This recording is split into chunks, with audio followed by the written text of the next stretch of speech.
It's the dawn of May 15, 2020, on a dirt road on the outskirts of Culiacan, the capital of the state of Sinaloa in Mexico. A luxury vehicle, a black SUV, lies abandoned under the merciless sun. The windows are shattered, and the bodywork shows the scars of a violent confrontation. Inside, the scene is macabre.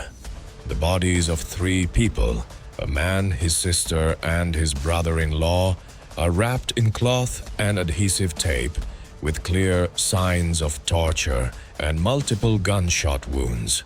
The man, in particular, has a coup de grace, the unmistakable signature of a narco execution.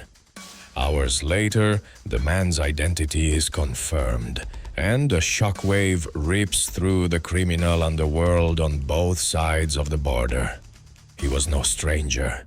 He was a legend, a ghost who had reappeared in his homeland, only to meet his death.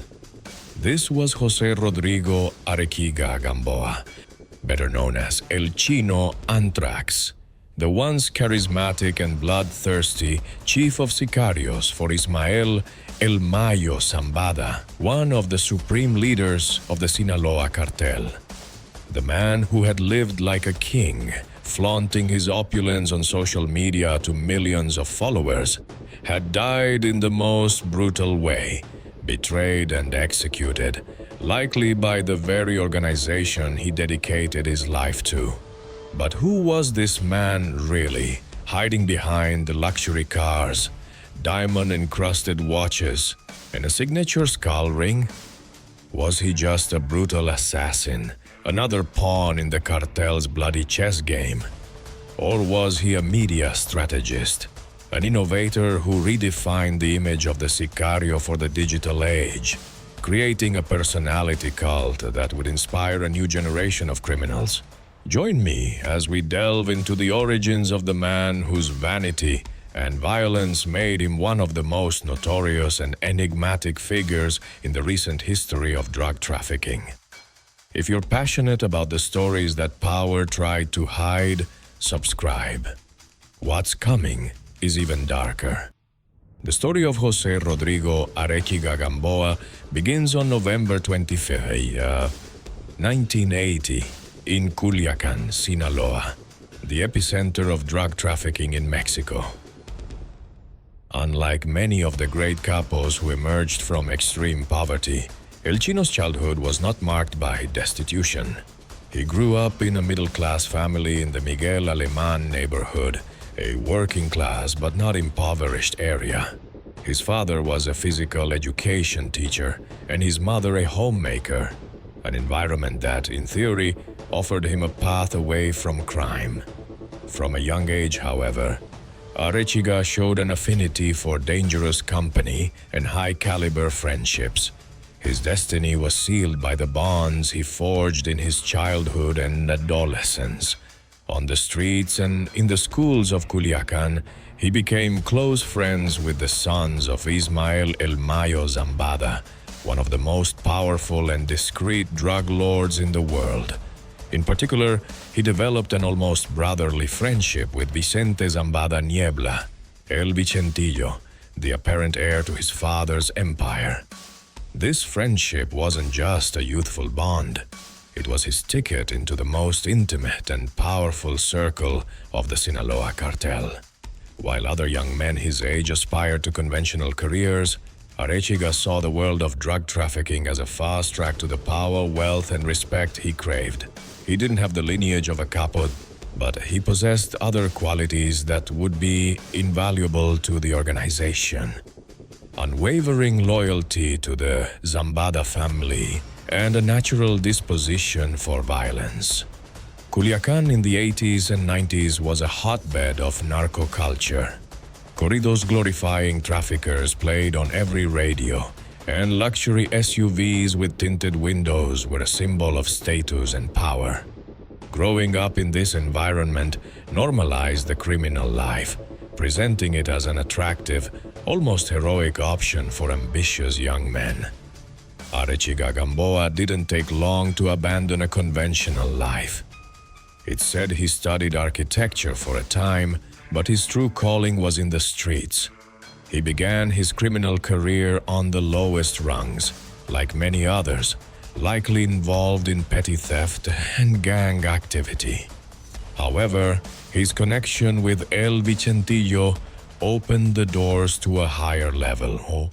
His first significant role within the organization was not that of a sicario or a trafficker, but a bodyguard. He became part of Vicente Zambada Niebla's personal security detail, a position of extreme trust. His job was to protect the air, a task that required not only strength, but also intelligence, discretion, and unwavering loyalty. It was in this role that El Chino learned the codes of the cartel. He understood the power dynamics and proved his worth. He wasn't just a man with a gun. He was an observer, learning firsthand how one of the most sophisticated criminal organizations on the planet operated. This formative stage was crucial. It allowed him to gain the absolute trust of the Zambada family, particularly the patriarch, El Mayo, a man known for his cunning and his ability to identify talent. Mayo saw in Arechiga not just a loyal guardian for his son, but a man with the potential to become a leader of men, an enforcer who would not hesitate to carry out the most ruthless orders to protect the cartel's interests. The foundations of his future empire of terror were being built not with bricks and mortar, but with the blood of enemies and the trust of his patrons. The middle-class kid from the Miguel Aleman neighborhood was about to transform into one of the Sinaloa Cartel's most lethal weapons. And a cataclysmic event in the world of the Mexican underworld would be the catalyst for his meteoric rise.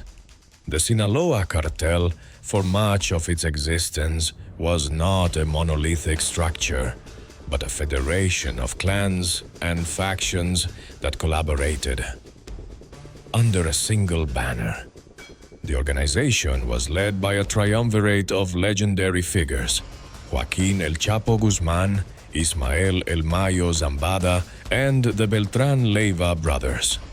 For years, this alliance dominated the global drug trade, operating with corporate efficiency and calculated brutality.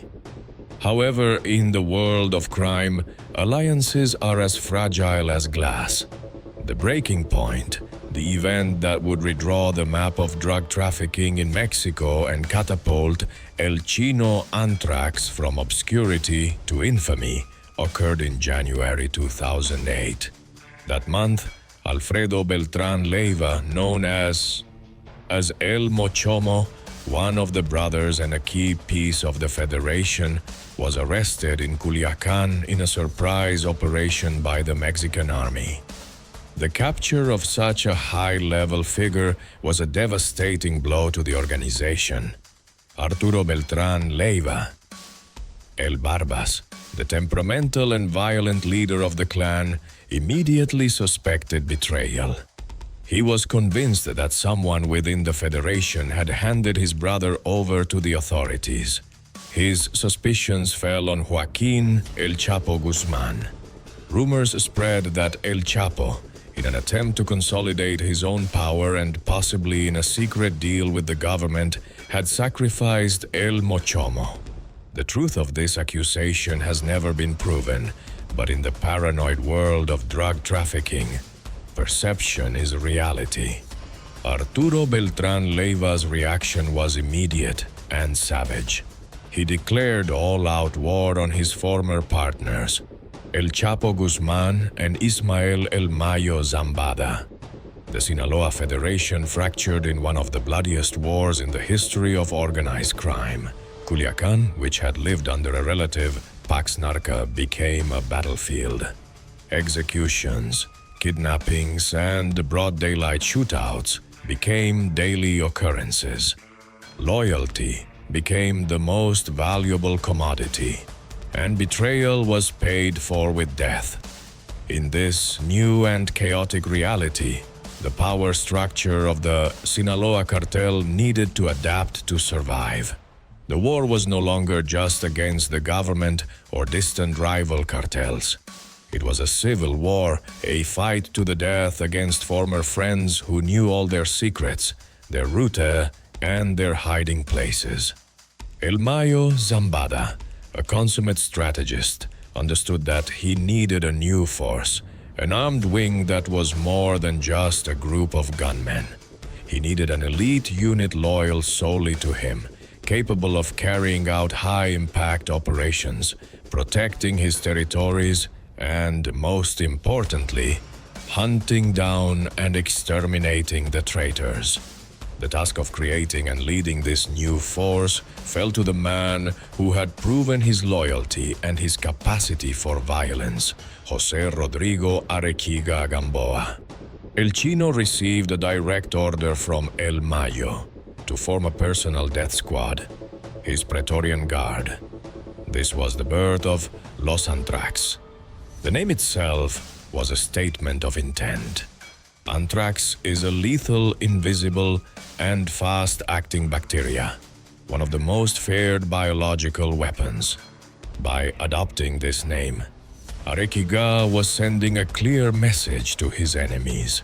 They were a deadly plague, an infection that would spread silently and annihilate anyone who stood in the way of El Mayo Zambada.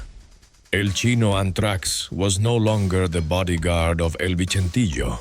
He had become the commander of his own army, a general in the cartel's most important war. His mission was clear: to sow terror in the enemy's ranks and ensure the supremacy of the Zambada faction. The stage was set for him to show his true nature, a mix of tactical brutality and an insatiable thirst for notoriety. The war sparked by the split with the Beltran-Leiva brothers was the baptism by fire for Los Ántrax and the launching pad for their leader's legend.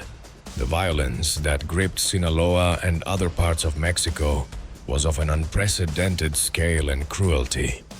These weren't simple score settlings. It was a campaign of extermination.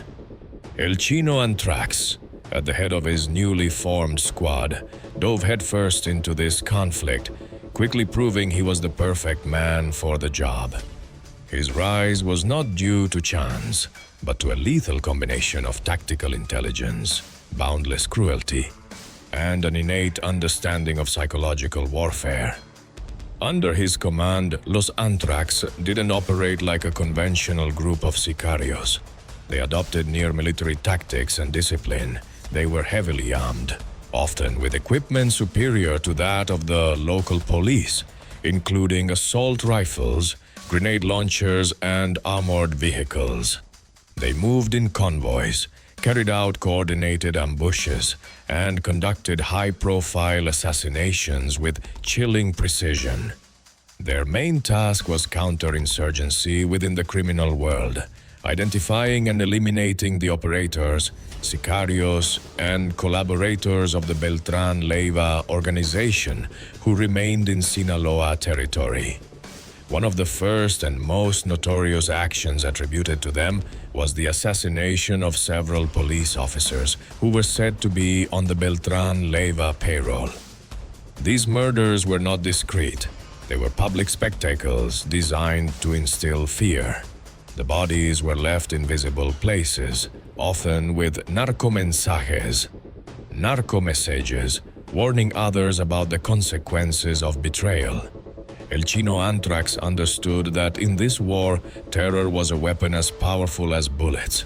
He sought not only to physically eliminate the enemy, but also to destroy their morale and their support network. The brutality of Los Ántrax became their calling card. They were known for torturing their victims before executing them, a practice intended to extract information and send the clearest possible message.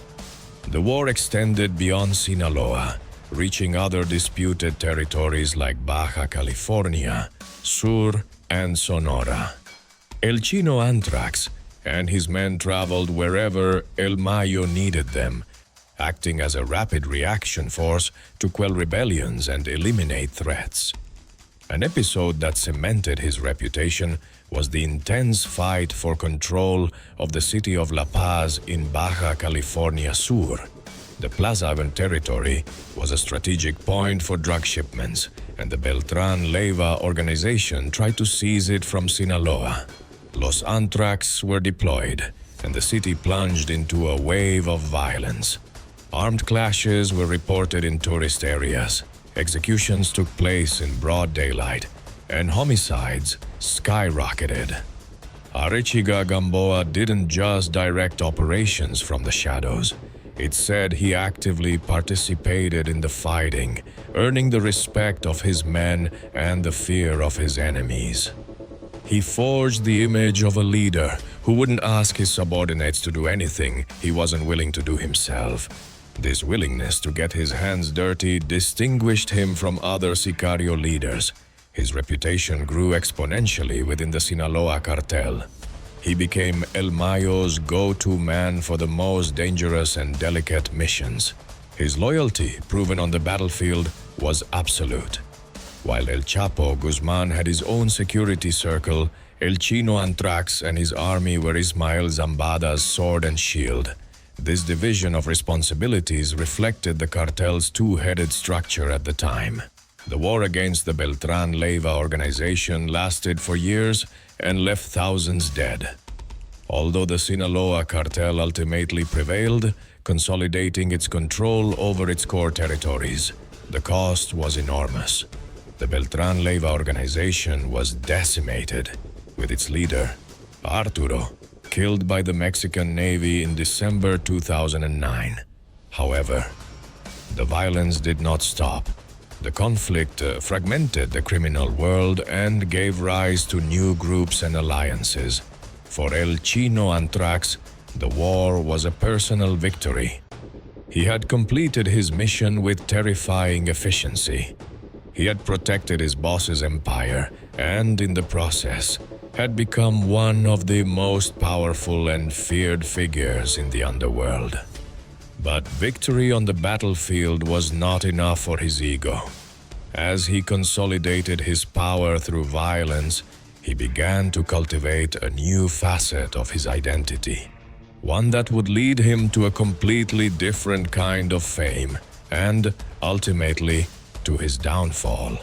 He was about to become a star, the first Sicario influencer of the digital age. While the blood of his enemies ran through the streets of Mexico, José Rodrigo Arechiga Gamboa embarked on a parallel project that seemed straight out of a Hollywood script. In a move that defied all the logic of traditional organized crime, which values anonymity above all else, El Chino Antrax decided to become a celebrity. He opened social media accounts on Instagram and Twitter under pseudonyms and began to document a lifestyle of opulence and excess that most people could only dream of. This was a radical break from the past. Old-school drug lords like his own boss, El Mayo Zambada, operated from the deepest shadows, becoming almost mythical figures precisely because no one knew what they looked like or where they were. El Chino, on the other hand, craved recognition. He wanted the world not only to fear his power, but also to admire his wealth and status. His Instagram account became a catalog of narco-hedonism. He posted photos of supercars like customized Lamborghinis, Ferraris, and Rolls-Royces, often with gold-plated assault rifles resting on the passenger seat. He showed off collections of luxury watches from brands like Rolex, Audemars Piguet, and Hublot, encrusted with diamonds. He displayed stacks of $100 bills and euros, yachts in exotic destinations, and trips on private jets. One of his trademarks was photos of his exotic pets, including tigers and panthers he kept at his residences. These images were not subtle. They were a bold declaration of power and impunity. It was a way of telling the world and his rivals, I am so powerful that I don't need to hide.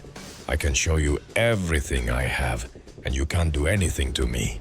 However, despite this apparent lack of caution, he maintained one crucial rule. He almost never showed his face. In most photos, his back was to the camera, or his face was pixelated or covered by an emoji. This contradiction of a man who flaunted every detail of his lavish life while hiding his facial identity was part of his mystique. He wanted to be famous, but on his own terms.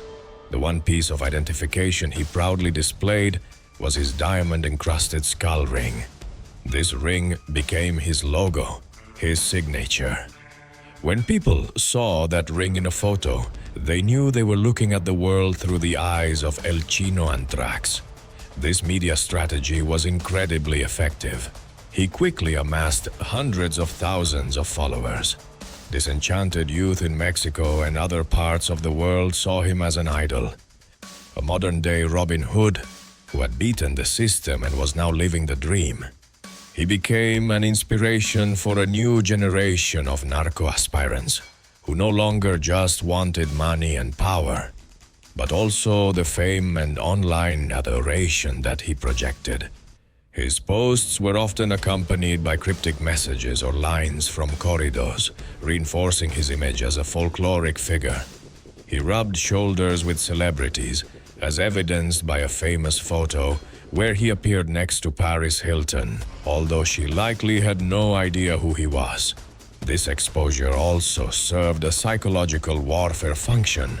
By showcasing the strength and wealth of the Sinaloa Cartel, he was demoralizing his rivals. He was showing them the level of success they would never achieve and the might of the organization they were up against. Furthermore, his online presence served as a recruitment tool, attracting impressionable young people to the ranks of Los Ántrax. But this strategy was an incredibly dangerous game. Every photo, every post, every detail he shared was a clue for the intelligence agencies in Mexico and the United States that were hunting him. Although he hid his face, the places he visited, the objects he owned, and the people he interacted with provided a mosaic of information that intelligence analysts were patiently piecing together. He underestimated the power of digital intelligence.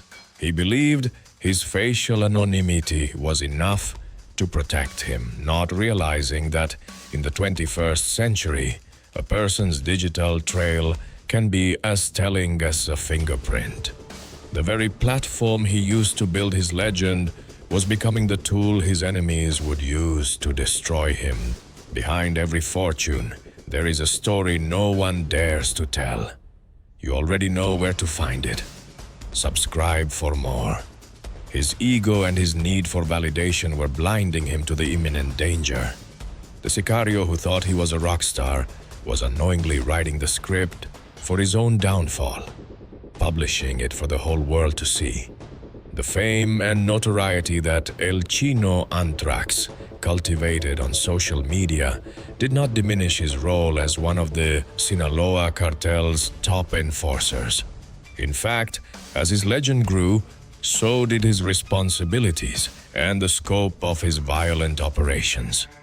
The war against the Beltran Leivas had been his consecration, but the Mexican criminal landscape is a constantly shifting battlefield.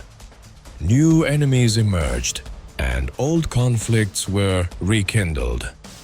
And El Mayo Zambada continued to deploy his elite squad to protect his interests. One of the most significant campaigns in which Los Ántrax played a crucial role was the fight for control of the Tijuana Plaza. For years, the border city had been the fiefdom of the Arellano Felix Cartel, one of the most powerful and violent organizations of its time. However, following the death and capture of its main leaders, the Tijuana Cartel weakened and fractured. The Sinaloa Cartel saw an opportunity to seize this crucial corridor for smuggling drugs into the United States. El Chapo Guzman's faction and El Mayo Zambada's faction launched an all-out offensive. The fight focused on eliminating the lieutenants trying to maintain control of the plaza for the Arellano Felix, particularly Teodoro Garcia Cimental. El Teo, an individual known for his extreme brutality, which included dissolving bodies in acid. El Chino Anthrax and his men were sent to Tijuana to lead the offensive. The city became a living hell. Armed clashes, kidnappings, and executions became part of the urban landscape. Los Ántrax applied the same terror tactics they had perfected in Sinaloa. Their mission was to hunt down El Teo and his sicarios, known as Los Teos.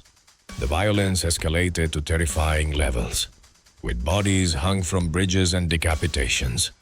Tactics meant to terrorize both rivals and the civilian population. Finally, with the help of intelligence provided by the Sinaloa Cartel to the authorities, El Teo was captured in 2010. The fall of their main enemy in the region allowed Sinaloa to consolidate its dominance over Tijuana, securing control of one of the most lucrative drug crossing points in the world. El Chino Anthrax was a key player in this victory, which further elevated his status within the organization.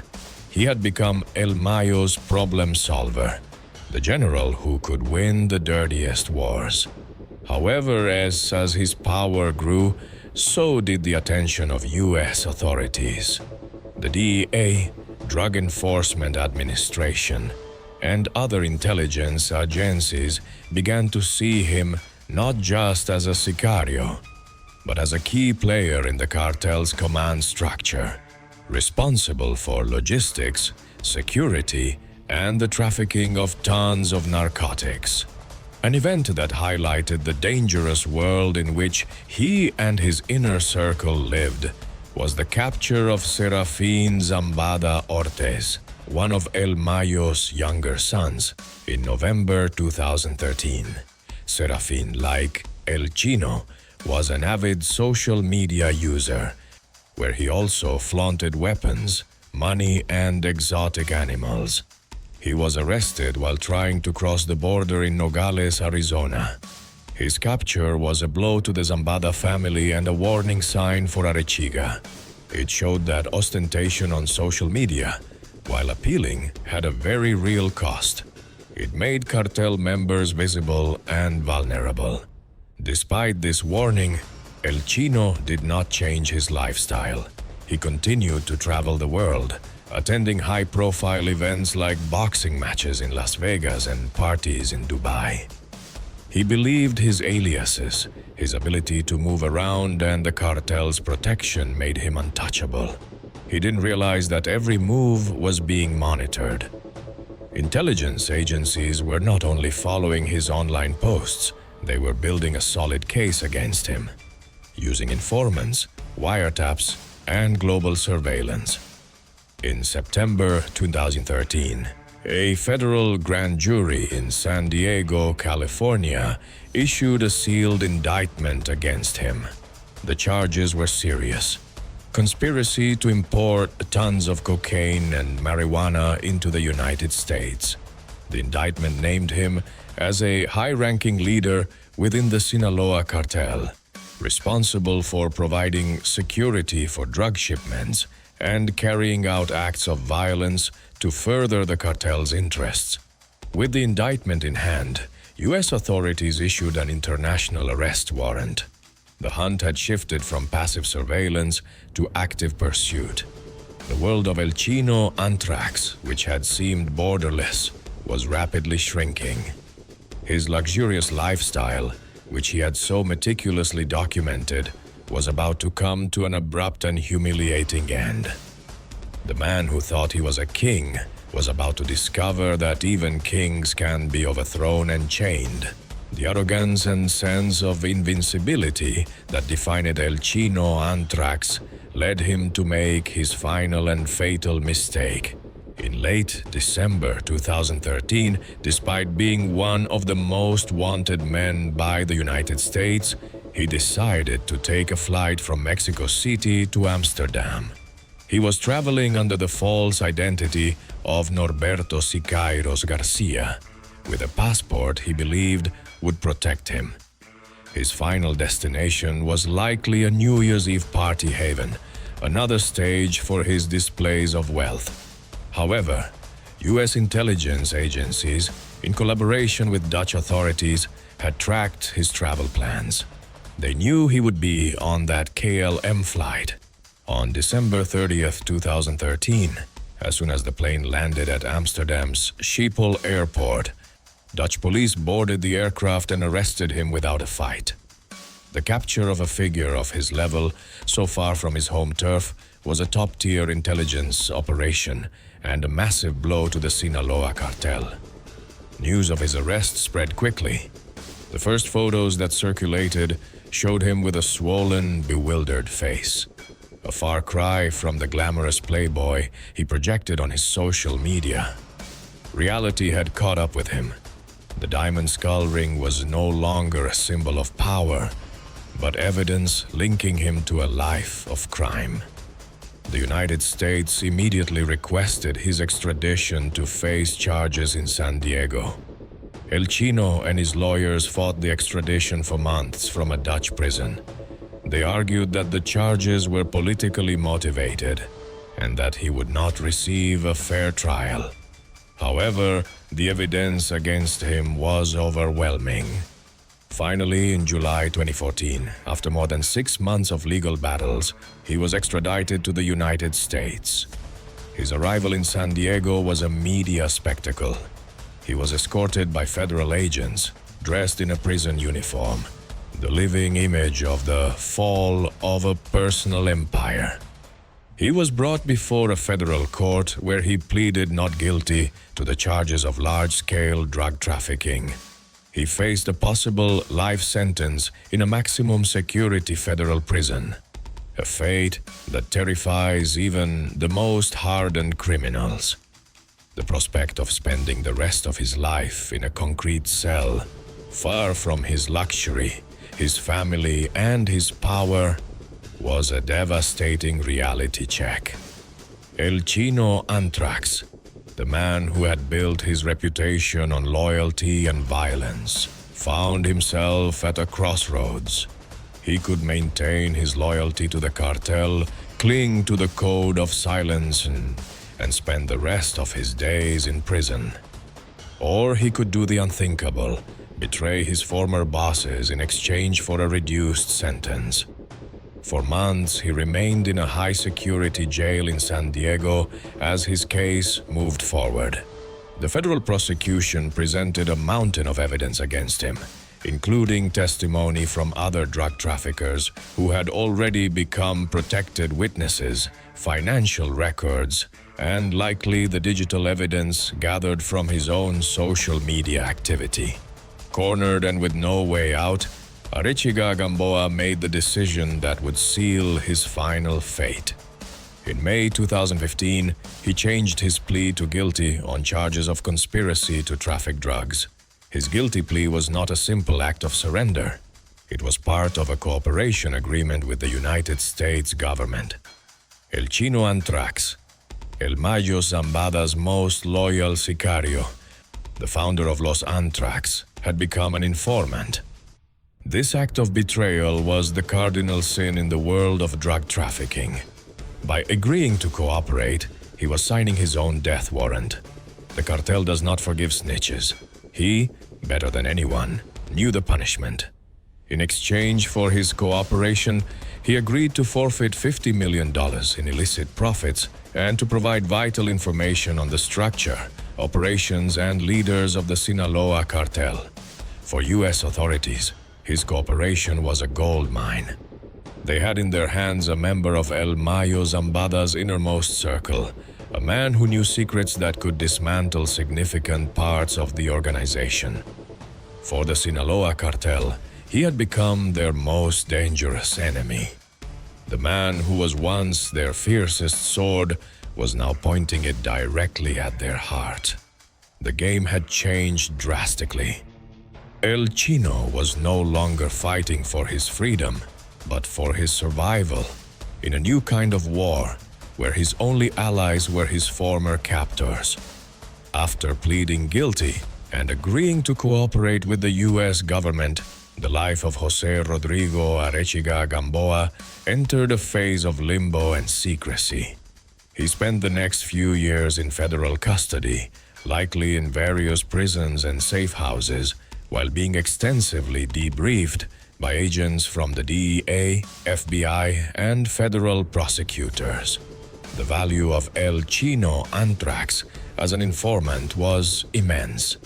He was not just a mid-level trafficker. He was a military commander and a close confidant of the Zambada family. His knowledge ranged from drug smuggling routes by sea, air, and land to the organization's command structure.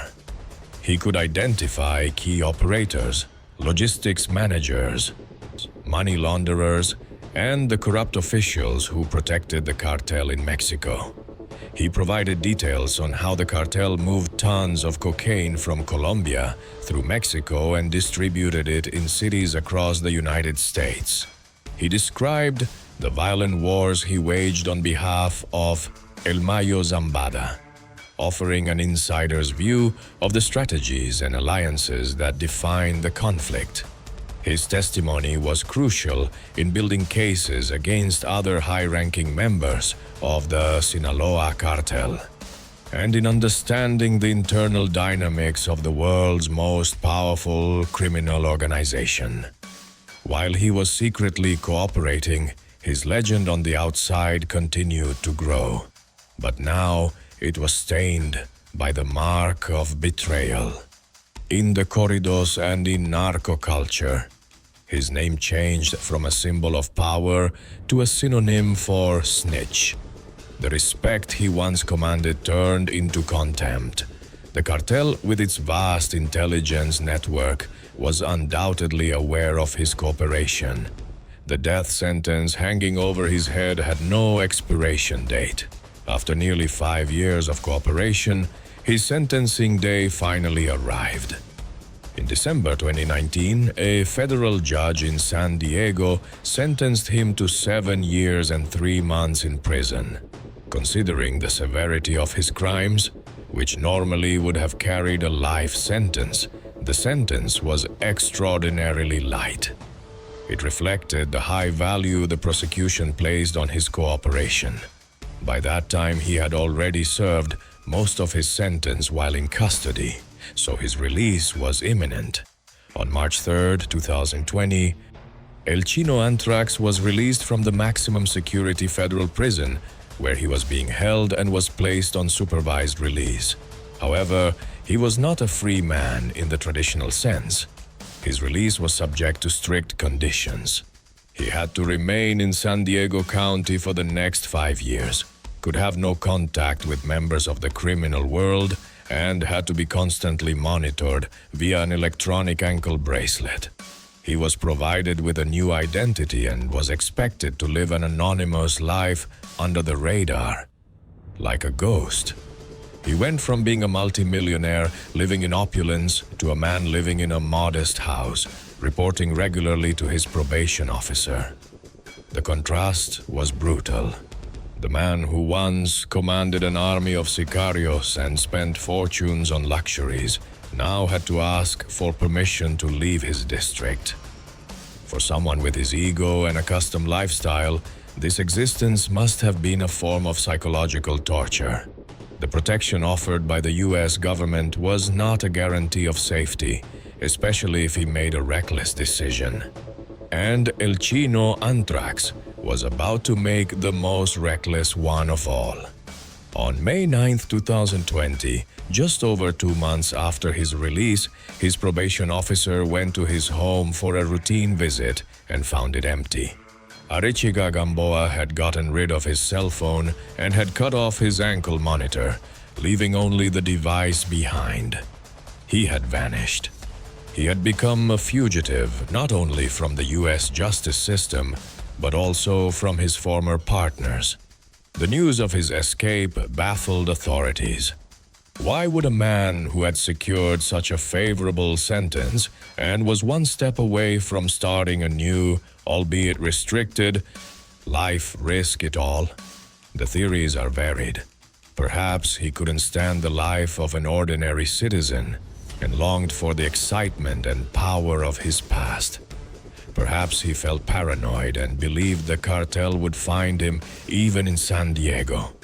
So, he decided to flee and try to hide on his own terms. Or perhaps, in an act of supreme desperation or arrogance, he believed he could return to Mexico, to Culiacan, and somehow negotiate a truce, a pardon for his betrayal. Whatever his reasoning, it was a suicidal decision. By crossing the border and returning to Sinaloa, he was willingly walking into the lion's den. The place that was once his kingdom, his source of power, was now the most dangerous territory in the world for him. The cartel, and particularly El Mayo Zambada, a man known for his patience and his infallible memory, was not going to let the betrayal of one of his closest men go unpunished. The return of El Chino Antrax to Culiacan was not a homecoming. It was his final appointment, a date with death that he himself had scheduled. Jose Rodrigo Arechiga Gamboa's escape from U.S. supervision and his fateful return to Culiacan triggered a sequence of events as swift as it was brutal. In a matter of days, the man who had eluded justice for years and then manipulated it to his advantage found himself completely at the mercy of the one law he could never bend, the law of the cartel. Upon arriving in Culiacan, he took refuge at his sister Ada Jimena's house in the Guadalupe Victoria neighborhood, the same area where he had spent much of his life. It's unclear what he thought he would achieve. Perhaps he sought the comfort of his family, or maybe it was the only place he knew where he could try to hide. However, in a city where the Sinaloa Cartel has eyes and ears on every corner, his presence was detected almost immediately. On the night of May 14, 2020, less than a week after his escape from San Diego, the neighborhood's tranquility was shattered.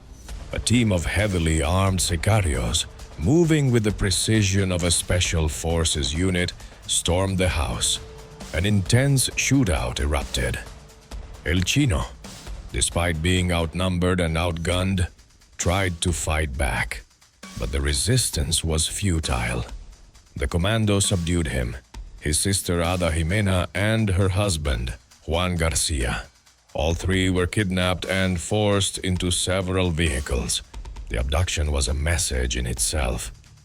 The cartel wasn't just coming for him. It was going to punish anyone who offered him shelter, even his own family. The inclusion of his sister and brother-in-law in the kidnapping was an act of calculated cruelty, designed to inflict maximum pain and to send an unequivocal warning to anyone else who might consider betrayal. What happened in the following hours can only be speculated upon, but based on the cartel's practices, it's almost certain they were taken to a safe house where they were brutally tortured and interrogated. For the cartel, it was vital to know exactly what information El Chino had provided to the U.S. authorities. They wanted to know the extent of the damage, who else was in danger of being arrested, and what secrets of the organization had been revealed. For Arechiga, it was the most humiliating end. The man who once inflicted torture on his enemies now suffered it himself. At dawn the next day, May 15th, their bodies were discovered. The abandoned black BMW X5 on the dirt road near the village of Ayune became the makeshift tomb for him and his family. The crime scene spoke for itself. The bodies had been suffocated and had multiple gunshot wounds. The execution had been methodical and ruthless. The news of his death was quickly confirmed. The once glamorous leader of Los Ántrax had ended his career the same way as many of his enemies. Dumped on a dusty road, his body a mere casualty of the narco war. His funeral was held under an atmosphere of tension and fear. It took place in Culiacan under heavy surveillance from authorities and undoubtedly from the cartel's own eyes. It was a discreet event, a far cry from the lavish funerals sometimes given to capos fallen in battle. There were no farewell corridos or public displays of mourning from his former comrades. His status as a traitor had erased him from the cartel's official history. The question many ask is, who exactly ordered his execution? Although there has been no official confirmation, the most widely accepted hypothesis among organized crime analysts is that the order came from the top of the Sinaloa Cartel, specifically from El Mayo Zambada's faction. Arechiga's betrayal was too personal and too deep to be ignored. He had violated the most sacred code of the mafia.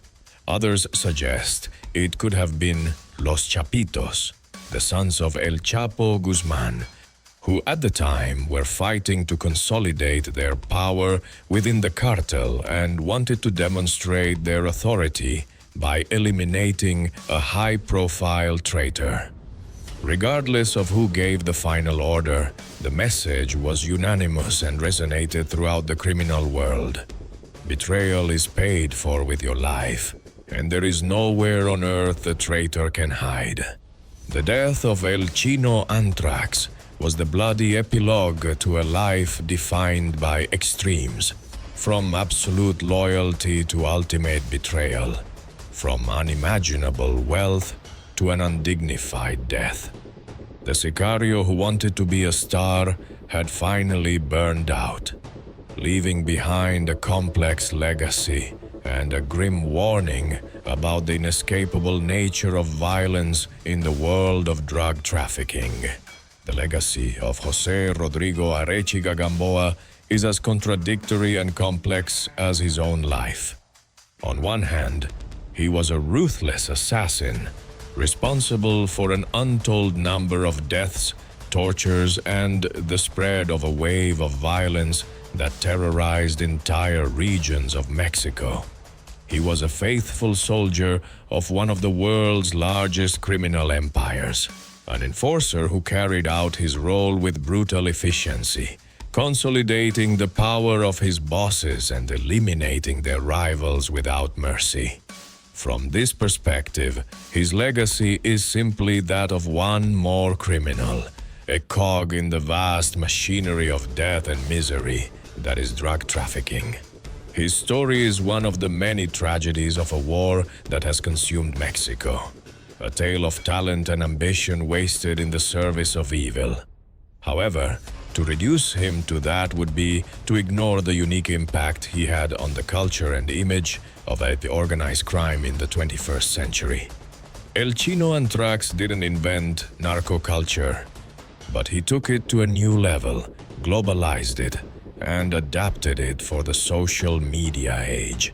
He was the pioneer of the narco influencer, a figure who merged the brutality of the sicario with the glamour of an Instagram celebrity. Before him, the figure of the sicario was anonymous, a ghost operating in the shadows. He, instead, turned it into a brand.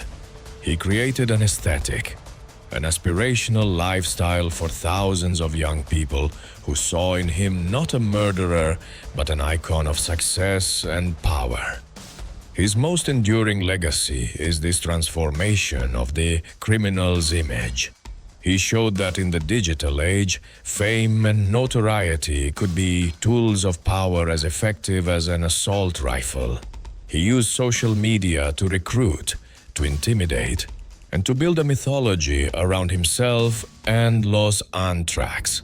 This model has been imitated by countless criminal groups since, from cartels in Mexico to gangs around the world. The ostentatious display of wealth, the cult of weapons, and the glorification of violence on platforms like Instagram, TikTok, and Facebook are, in part a continuation of the path he blazed. Nevertheless, his own story is also the ultimate warning about the dangers of this model. The very fame that elevated him was what exposed him and made him vulnerable. The digital trail he left through his posts became a roadmap for the intelligence agencies hunting him. His need to be seen and admired clashed directly with the need to remain hidden to survive. In the end, his ego was his greatest weakness. His downfall and brutal death also serve as a stark reminder of the immutable reality of the drug trafficking world. There is no retirement. There is no escape. And above all, there is no forgiveness for betrayal. He proved that no matter how high you climb, how rich or powerful you become, the rules of the cartel are above all else. His death, executed so coldly by the same people he once served, was the final message that in that world, everyone is disposable. El Chino Ántrax was not a revolutionary or a long-term strategist. He was, in essence, a product of his time. A man who understood the power of image in a society obsessed with fame and instant wealth. He built a personal empire on a foundation of violence and vanity, and that same empire collapsed under the weight of its own contradictions. He was the sicario who wanted to be a king, but ended up as a tragic reminder that in the narco game, the house always wins. His story is not one of redemption, but a dark fable for the digital age. One that will likely continue to inspire both fascination and revulsion for generations. The life of José Rodrigo Arechiga Gamboa, El Chino Ántrax, was a whirlwind of violence, luxury, and betrayal that encapsulates the evolution of organized crime in the modern era. He rose from a middle-class background to become the chief of sicarios for the most powerful criminal organization in the world, not because of his lineage, but because of his loyalty and his capacity for violence. He created and led Los Ántrax, a death squad that became synonymous with terror and efficiency, securing the dominance of his boss, Ismael El Mayo Zambada, in one of the bloodiest cartel wars in history. But his story deviates from the traditional sicario archetype. Instead of operating in anonymity, Arechiga craved fame.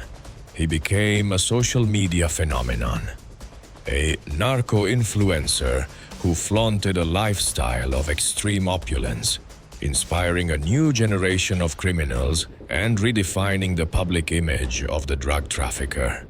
However, this same thirst for notoriety became his undoing.